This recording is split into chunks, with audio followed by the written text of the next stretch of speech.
like with Serena's sister, the Williams sisters, when our children see someone that they recognize as black doing something they didn't traditionally think of as black, they are more likely to go try it. But if you don't know that person's black, then you're going to do what people did to me when I was growing up. For example, when I started scuba diving, they said, oh, you're trying to be white. It's like, no, I'm trying to get some skills so then I don't get left out, and expand my opportunities. But the other thing about names that we don't recognize, and this is economic aspect of names. We're the only people in this country that can't look in a phone book and say, that's a black person. That's somebody who might help my fundraiser. That's somebody who will support my cause. Jews can do that. Lewinsky, Goldstein, all they got to look at, oh, hey, that's one of us. We can't do that. That's a big disadvantage when you're trying to raise funds and gain support and also build a community or build an internal nation. So, from the standpoint that people say, what's their name? I hear so many people now, we make fun of black folks because we come up with these unique names. And in my opinion, I think it's because deep in us, we're still trying to struggle and regain what we lost. So we make up stuff.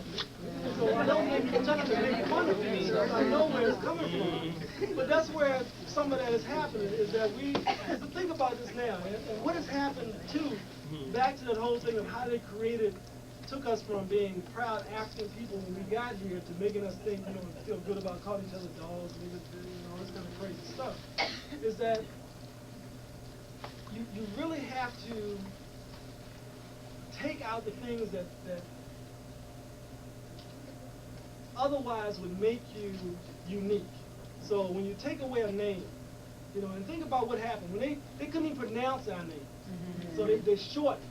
They went to Africa the way the names of our different lakes and rivers and regions. They couldn't even pronounce European advanced civilization, couldn't pronounce our names of our countries, our personal names, and so they changed to make it convenient for them. And so that's why I don't try to criticize our own people when they struggle for it. I'm just, right now, I said, look, y'all, we don't need to make it up.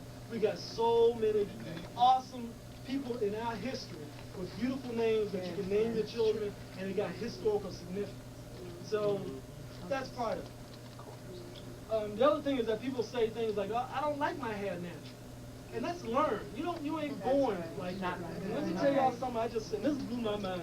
Two things happened to me this week that kind of lifted my spirits, but kind of frustrated me too. One was one of the white nurses that worked with one of the trauma surgeons I work with. In fact, this is the same surgeon that saved the sniper victims like they got shot at Ponderosa, Dr. Arbitrary. I work with him on a regular basis.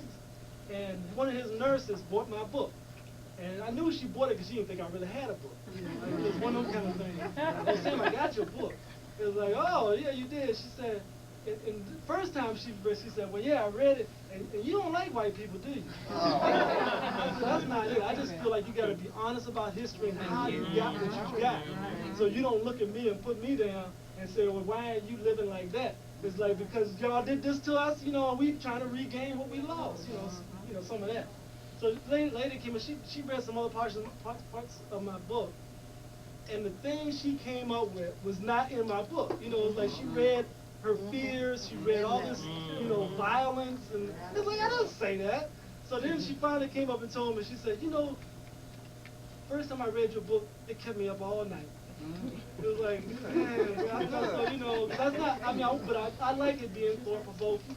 And from the standpoint that, to me, that's the sweetest revenge. When I can make the people who oppressed us mentally go back and rethink and say, dang, I had never thought of that before. It kept her up all night. That was, and then the other one, when I was talking to her, we were talking, and another nurse, white nurse, was over here to the side, and we started talking about the hair thing. And she said, I was saying like how we lost our culture and began to define reality by European standards, including what beauty is. And I said that's why you see that most black women, when they're here in MCV, have their hair artificially straight, And so And you know what the lady told me? She said, I thought y'all were born like that. And that's not the first time I heard that. And that's what I try to get us to think about, the image that we have given out to people outside our culture who don't know our culture. Because think about it, you can't blame a white person who has no black friends. They only see black people at work. And so, how would they know that black people do something to their hair to get it that way? And so this is the strange thing about it.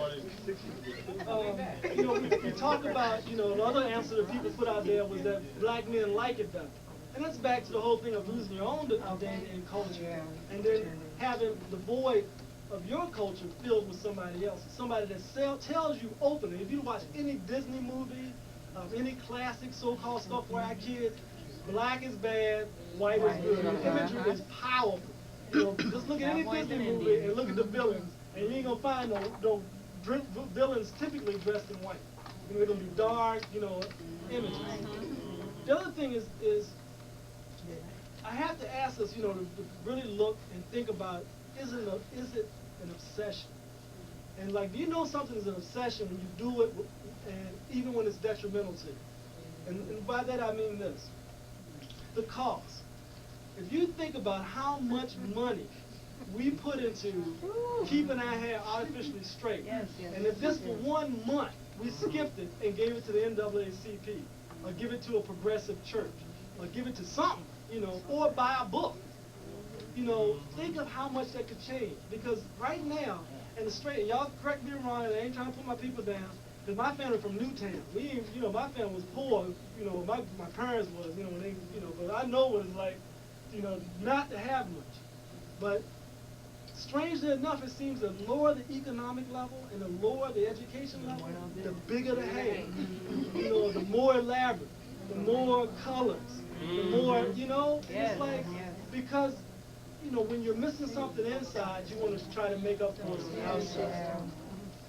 And so what we've gotten into is that we put more on our heads, more, you know, resources on our heads than in our heads. And so these are things